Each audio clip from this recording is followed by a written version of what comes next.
Buffalo, New York. Known for its snowstorms, steel mills, and hardworking immigrant communities, it doesn't exactly scream mafia stronghold. Yet for more than half a century, one of the most powerful and longest-lasting crime families in America thrived there, hidden in plain sight. This was no ordinary mob family. It was an empire built on patience, secrecy, and the iron rule of one man, Stefano Magaddino. For decades, Magaddino, known as the Undertaker, cast a long shadow over Buffalo, commanding respect and fear across the Northeast and Canada. His reign lasted longer than almost any other mafia boss in America. And yet, his story remains one of the most overlooked in mafia history. Picture the 1920s. While New York City's families fought bloody wars, while Al Capone turned Chicago into a slaughterhouse, Buffalo's underworld quietly consolidated under Magaddino. A Sicilian immigrant with ties to the old country, Magaddino wasn't a man of theatrics. He dressed modestly, spoke sparingly, and let others underestimate him. That was his power. While flashier bosses drew the attention of newspapers and police, Magaddino ruled from the shadows, content to let others think of Buffalo as just another industrial city on the Great Lakes. In reality, his influence stretched across borders, from the docks of Buffalo to the streets of Toronto, from gambling dens in Niagara Falls to syndicate meetings in New York. So how did a man from a relatively small city carve out such a vast empire? The answer lies in both geography and vision. Buffalo sat on the Canadian border, a perfect hub for smuggling. During Prohibition, liquor flowed across the border like water, and Magaddino made sure he controlled the pipelines. Trucks, boats, even hidden rail shipments all moved under his watchful eye. He built alliances with Canadian mobsters, giving him a cross-border network few could match. Unlike other bosses who burned bridges through greed or arrogance, Magaddino played the long game, cultivating relationships that would sustain his family for decades. But Magaddino's reach didn't stop at booze. As Prohibition ended, he shifted seamlessly into gambling, loan sharking, and labor racketeering. He had men in the unions, judges in his pocket, and cops who looked the other way. His influence seeped into every corner of Buffalo's civic life, but he never bragged about it. He didn't need to. Those who mattered already knew who held the real power. And then there was the commission. When Lucky Luciano restructured the American Mafia in the 1930s, creating a national board of directors, Magaddino was given a seat at the table. Think about that for a moment. The boss of Buffalo, sitting alongside the likes of Luciano, Costello, and Mangano. It wasn't his city's size that earned him that seat. It was his reputation for discipline, wisdom, and survival.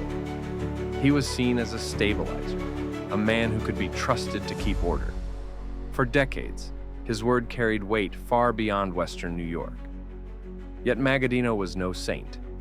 He ruled with fear, and those who crossed him often vanished.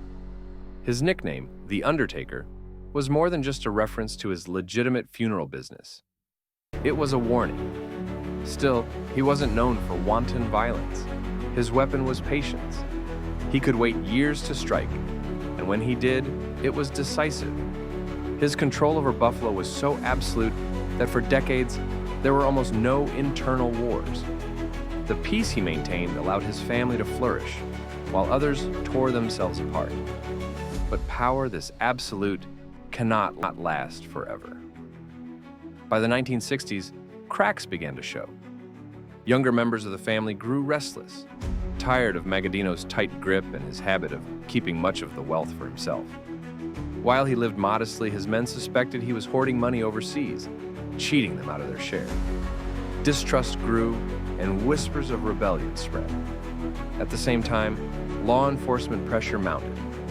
The FBI, armed with wiretaps and informants, began to expose the inner workings of the once invincible Buffalo family. One of the biggest blows came from within. In the late 1960s, several key figures defected, turning against Magaddino and cooperating with authorities. His iron grip was loosening, and the long shadow he had cast began to shrink. By the 1970s, the man who had once been one of the most respected bosses in America was isolated, distrusted, and aging. He lived to be over 80, but his final years were marked not by triumph, but by decline. The empire he had built so carefully was fracturing, weakened by internal betrayal and the relentless pursuit of law enforcement. And yet, the legacy of Stefano Magaddino is undeniable. Few bosses in mafia history ruled for as long as he did. Few managed to maintain peace and power for decades without descending into chaos. His story is a reminder that mafia power wasn't always about blood and spectacle. It could also be about patience, discipline, and the ability to remain unseen.